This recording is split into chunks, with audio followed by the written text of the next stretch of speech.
నీకు వాగ్దానం ఇచ్చిన దేవుడు నమ్మదగినవాడు, నిన్ను విడువడు, నిన్ను ఎడబాయడు.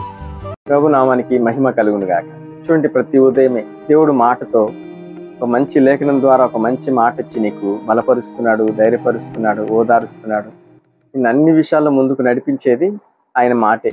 ఈ మాట నువ్వు పట్టుకొని ప్రార్థించినప్పుడు తప్పకుండా ప్రభు నీ జీవితంలో అద్భుతం చేస్తాడు. చదువుకుందాం.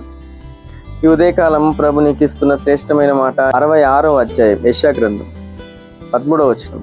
ఒకని తల్లి వారిని ఆదరించినట్లు నేను మిమ్మల్ని ఆదరించేదను. దేవునికి స్తుతి కలుగును గాక. ఆయన ఆదరించే దేవుడు.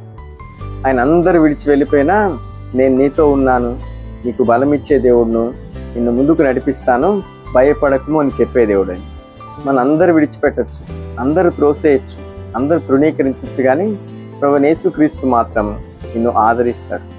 తల్లి కంటే ఎక్కువగా ప్రేమించే దేవుడు, తండ్రి కంటే ఎక్కువగా నేను ధైర్యపరిచే దేవుడు ఎవరంటే ప్రభు యేసుక్రీస్తు మాత్రమే. ఆయన ఆదరణలో నువ్వు ఉన్నావు.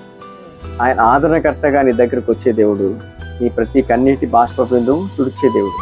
నీకున్న శ్రమలో, నీకున్న దుఃఖంలో ఓదార్పు లేని స్థితిలో ఈరోజు ఉంటున్నావేమో, కానీ ఈ మాట నీకోసమే.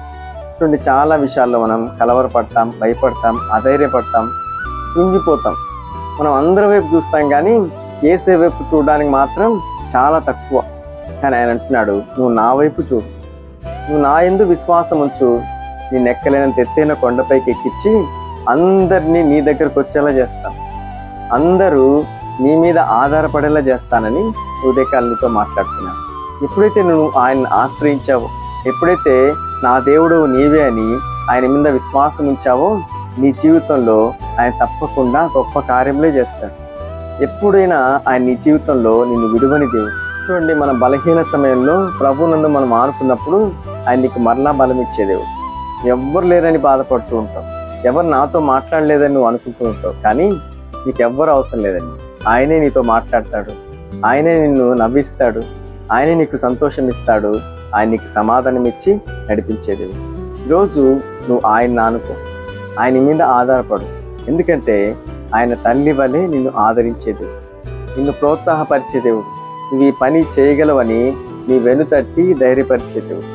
ఈరోజు ఎంతటి సమస్య అయినా భయపడకు, ప్రభు నిన్ను ఆదరించే దేవుడుగా, ఆదరణకర్తగా ఆయన నీతోనే ఉన్నాడు. ఆయన నిన్ను ఎల్లప్పుడూ విడిచిపెట్టాడు, నీపై కనికరం చూపించి నడిపిస్తూనే ఉంటాడు. భయపడకు, అధైర్యపడకు. మాట పట్టుకొని ప్రార్థించు, మాట పట్టుకొని విశ్వసించు, మాట పట్టుకొని ధైర్యం తెచ్చుకో. ఈ ఉదయకాలం ఈ వాగ్దానం ప్రభు నీ జీవితంలో నెరవేర్చి ఈరోజంతా ఆయన మీకు తోడే ఉండి నడిపించుగా. ఆమేన్. కళ్ళు మూసుకొని ప్రార్థనలు ఏకీవించండి. మీ అందరి కోసం నేను ప్రార్థన చేస్తాను. మహాపరిశుద్ధుడా, మహిమ గల దేవుడా, నీకు స్తోత్రములు. మాటలు వింటున్న ప్రతి బిడ్డలు వారి వారి జీవితాల్లో ఎక్కడైతే కృంగిపోయారో, భయపడుతున్నారో, కలవరపడుతున్నారో, నువ్వు తల్లి వలె ఆదరించే దేవుడు అని ప్రభు ఉదయకాలం మాట్లాడుతున్నావు. ప్రతి ఒక్కరిని బలపరచండి, ధైర్యపరచండి, విశ్వాసంలో ముందుకు నడిపించమని ప్రార్థిస్తున్నాం. ఉదయకాలం మ్యారేజ్ డే, బర్త్డే జరుపుకుంటున్న ప్రతి బిడ్డలను దీవించండి, ఆశీర్వదించండి. జాబ్ లేని వారికి జాబ్ అనుగ్రహించండి, గర్భఫలం లేని బిడ్డలకు గర్భఫలం అనుగ్రహించండి, వివాహం కాని వారికి వివాహం జరిగించమని ప్రార్థిస్తున్నాం. విడిపోయిన కుటుంబాలను కట్టండి నాయన. చేయబోతున్న ప్రతి ప్రయత్నం సఫలపరచి, వెళుతూ వస్తున్న ప్రతి మార్గంలో తోడుగా ఉంది. స్కూల్కు, కాలేజీకి వెళ్తున్న ప్రతి బిడ్డలకు తోడే ఉండి ప్రతి శోధ నుంచి తప్పించు, ప్రతి అపాయం నుంచి తప్పించు, ప్రతి కీడు నుండి విడిపించు నాయన. ప్రతి కుటుంబాన్ని వెలిగించు, రక్షణ లేని వారందరికీ రక్షణ కలిగించు, అనారోగ్యంలో ఉన్న వారందరినీ స్వస్థపరచమని ప్రార్థిస్తున్నాం. ప్రతి బిడ్డలు నీ కృపలో బహుగా ఫలింపజేయమని యేసు నామములో ప్రార్థిస్తున్నాం పరమ తండ్రి. ఆమేన్. ఈ వీడియో చూసిన ప్రతి ఒక్కరిని ప్రభు దీవించి ఆశీర్వదించునుగాక. ఆమేన్.